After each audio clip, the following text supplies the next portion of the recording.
Have you ever noticed that the people who seem to get treated with the most respect aren't necessarily the nicest, the most agreeable, or the ones trying hardest to please everyone? In fact, there's something strange about how respect works. The person who says yes to everything, who accommodates constantly, who bends over backward to make others happy, they're often the ones who get taken for granted, dismissed, or outright disrespected. Meanwhile, the person who has clear boundaries, who says no without endless justification, who takes up space unapologetically, they get treated differently, better, with more consideration, more care, more genuine respect. And here's the paradox. We're taught that being kind, accommodating, and selfless is how you earn good treatment from others. But what if the opposite is true? What if the very behaviors you think will make people treat you better are actually inviting them to treat you worse? So what actually makes people treat you with respect? And why does the answer have less to do with how nice you are and more to do with how you see yourself? Let's start with something you probably already know from experience. Some people seem to attract mistreatment. They're the ones who get interrupted in meetings, whose boundaries get pushed, whose time gets disrespected. Who here can you do me a favor more than anyone else, and somehow always end up saying yes? And if you're that person, you've probably wondered, why me? What am I doing wrong? Am I just unlucky? Do I have a sign on my forehead that says, "Take advantage of me"? But here's the truth. You don't attract mistreatment randomly. You teach people how to treat you, not through what you say, but through what you accept. Every time you let someone cross a boundary without consequence, you're teaching them that boundary doesn't exist. Every time you accommodate behavior that makes you uncomfortable, you're teaching them that behavior is acceptable. Every time you say yes when you mean no, you're teaching them that your no doesn't really mean no. And here's what's really happening. People aren't intentionally trying to disrespect you. Most people aren't malicious. They're just responding to the information you're giving them about what's allowed, what's expected, what they can get away with. If you treat yourself like your needs don't matter, other people will too.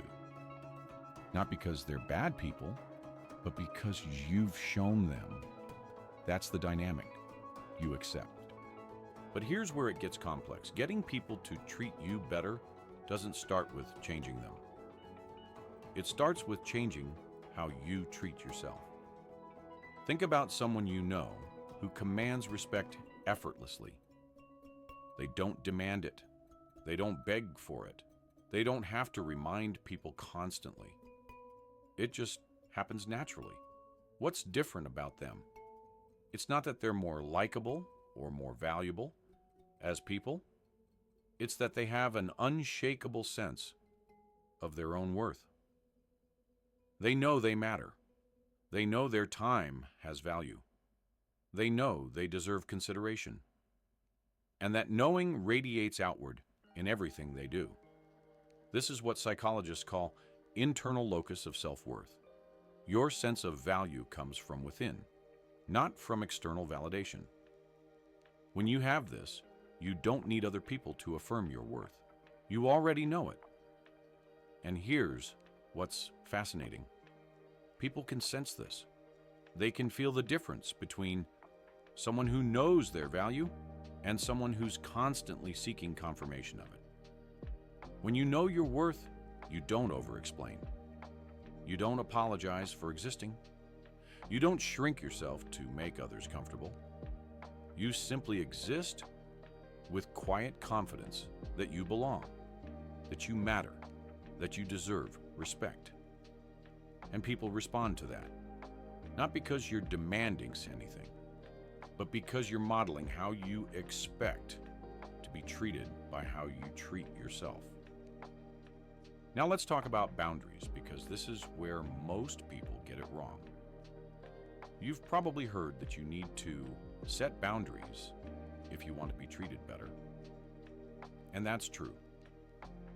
But here's the thing most people don't understand. Boundaries aren't about controlling other people. They're about respecting yourself enough to say what's acceptable and what's not. Think about the last time someone asked you for something and you didn't want to do it. What happened? If you're like most people who struggle with boundaries, you probably said yes anyway. And then you felt resentful, exhausted, taken advantage of. But here's the psychology behind this. The problem wasn't that they asked. The problem was that you said yes when you meant no. You abandoned yourself to avoid disappointing them.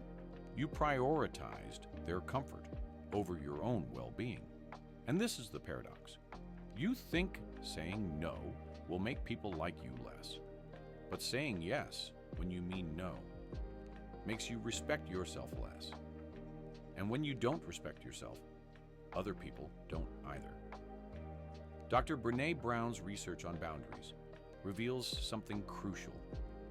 The most compassionate people are also the most boundaried, because they understand that you can't give from an empty cup.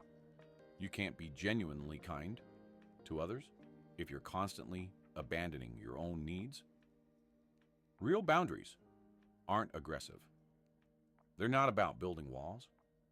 They're about knowing where you end and someone else begins. About protecting your time, your energy, your peace without apology. And when you have real boundaries, when you can say, I can't do that, without guilt or over-explanation, people treat you differently. Not because you've become less nice, but because you've become more self-respecting. But let's be honest about why boundaries are so hard. Many of us were trained out of them. Maybe you grew up in an environment where your needs didn't matter, where expressing boundaries was met with anger, or guilt-tripping, or withdrawal of love. Maybe you learned early that keeping the peace was more important than keeping yourself whole. So you became a people pleaser. You learned to anticipate others' needs, manage their emotions, make yourself small and accommodating and easy. And maybe that strategy kept you safe as a child. But here's what's really happening now.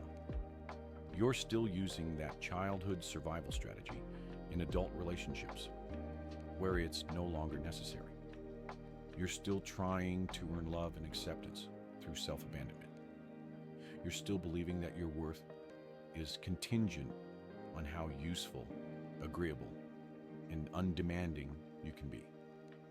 And the cruelest part, the more you people please, the less people respect you.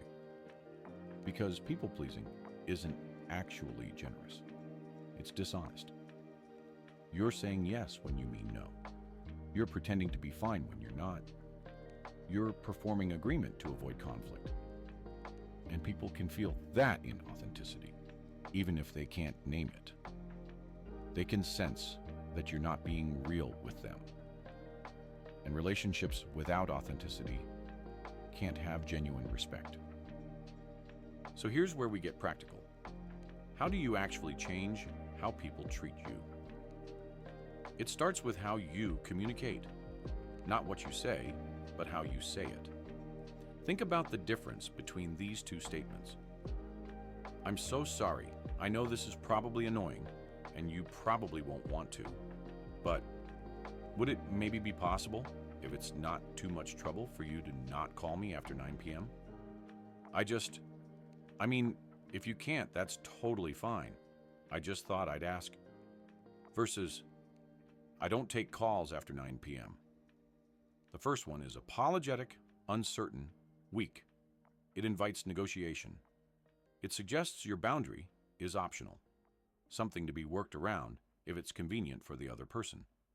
The second one is clear, direct, respectful. It doesn't apologize for existing. It doesn't over-explain or justify. It simply states a fact, about what works for you. And here's what's fascinating. The second approach actually makes people respect you more. Not because it's rude, it's not, but because it's confident. You're not asking permission to have needs. You're simply stating what's true for you. This is what assertiveness researcher Dr. Randy Patterson calls respectful clarity. You're being clear about your boundaries, while still being respectful to the other person. You're not attacking them, you're not judging them. You're just being honest about what works for you. And when you communicate this way consistently, something shifts. People stop testing your boundaries because they know they're real. They stop asking for exceptions because they trust that when you say something, you mean it. But here's the thing. If you've spent years people-pleasing, this shift won't feel natural at first. It will feel uncomfortable, selfish, wrong. You'll say no and immediately feel guilty. You'll state a boundary and worry that you were too harsh. You'll advocate for yourself and replay the conversation obsessively, wondering if you should have just gone along to keep the peace. This discomfort is normal. It doesn't mean you're doing something wrong. It means you're doing something different. Something that contradicts years of conditioning that taught you your needs don't matter as much as others' comfort. But here's what you need to understand. Temporary discomfort is the price of long-term respect. Disappointing someone in the moment is better than disappointing yourself consistently. A relationship that can't handle your boundaries isn't a relationship worth maintaining. And this is where it gets really interesting psychologically. When you start respecting yourself, when you start saying no, setting boundaries, taking up space, you lose some people. And that feels terrifying. But here's the truth. The people you lose weren't treating you well anyway. They were benefiting from your self-abandonment, consciously or unconsciously. And when you stop abandoning yourself, they have to adjust or leave. The people who truly care about you, who genuinely respect you, they don't need you to be boundaryless to love you. They want you to have boundaries because they want you to be whole, healthy, authentic. Now let's talk about something subtle but powerful: your energy. People respond to energy before they respond to words.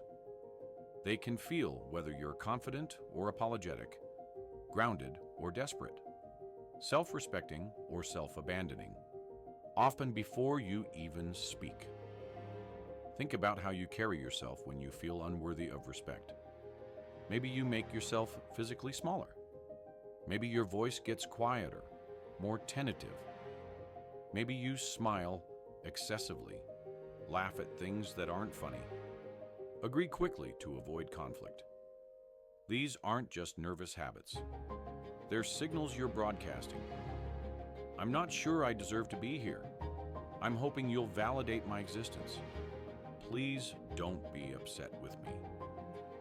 And people respond to those signals, usually unconsciously, by treating you as uncertain, tentative, optional. But when you shift your internal sense of worth, when you genuinely believe you deserve respect, your energy shifts too. You stand differently. You speak differently.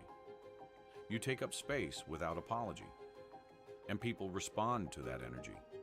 They listen more carefully when you speak. They think twice before interrupting you.